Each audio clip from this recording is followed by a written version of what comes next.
आहात आपल्या हक्काचं चॅनल, आपली बातमी आपलं चॅनल वन भारत। राज्यातील विविध प्रादेशिक परिवहन कार्यालयात धर्मवीर आनंद दिघे साहेब महाराष्ट्र ऑटो रिक्षा आणि मीटर टॅक्सी चालक कल्याणकारी मंडळाच्या नोंदणीकरता अधिकाऱ्यांमार्फत गैरकायदेशीरपणे होणाऱ्या सक्तीचा तीव्र निषेध रिक्षा चालकांनी व्यक्त केला आहे।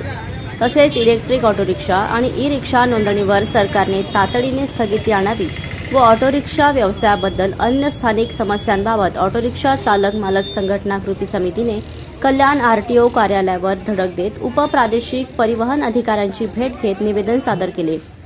यावेळी भाजपा वाहतूक संघटनेचे अध्यक्ष विल्सन काळपुंड, संघर्ष सेना ऑटो रिक्षा युनियन ठाणे जिल्हा अध्यक्ष Mahendra Mishra, Republican rickshaw taxi चालक मालक संघटना कल्याण शहर अध्यक्ष मोहन पाठारे यांच्यासह मोठ्या संख्येने रिक्षा चालक उपस्थित होते। आज दिनांक 8 ला पूर्ण महाराष्ट्रामध्ये ऑटो रिक्षा चालक मालक संघटन संयुक्त कृती समिती महाराष्ट्र शशांकराव साह अध्यक्ष आहे आणि महासचिव आमचे विलास भालेराव।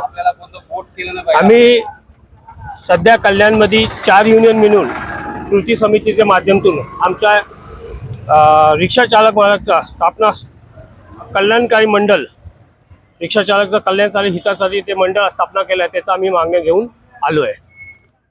काय नेमक्या मागण्या आहेत, कुठेपर्यंत मोर्चा जाणार आहे? आमचा मोर्चा आरटीओ पर्यंत जाणार आहे। आम्ही निवेदन देण्यासाठी जाणार आहोत। फक्त आम्ही एका ठिकाणी जमा होत आहोत आणि इकडनं आम्ही उपप्रादेशिक परिवहन कार्यालय ठिकाणी निवेदन देण्यासाठी जात आहोत। आमच्या प्रमुख मागण्या अशा आहेत, सरकारी कर्मचाऱ्यांना 60 वर्ष वयापर्यंत पेन्शनची सेवा चालू आहे आणि आम्हाला का 65 वर्षाच्या नंतर पेन्शनची योजना हा एक आमचा सर्वात मोठा महत्त्वाचा मुद्दा आहे। त्यानंतर आम्हाला तुम्ही अपघाती मृत्यू झाल्यावर किती पैसे देणार आहे त्याचं सविस्तर माहिती देत नाही परत पुन्हा, आणि आपण जर घरी जर आजारपणामध्ये मयत जर झालो तर आमची मागणी कमीत कमी 3 लाख जास्तीत जास्त 5 लाख रुपये भेटावे आणि प्रत्येक आरटीओला प्रतिनिधी देण्याचे ठरवले।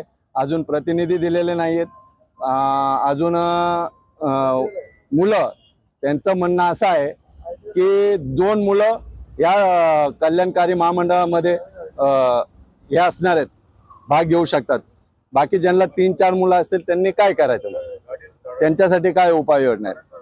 अशा गोष्टी, अशा ठराविक आमच्या 11 मागण्या आहेत।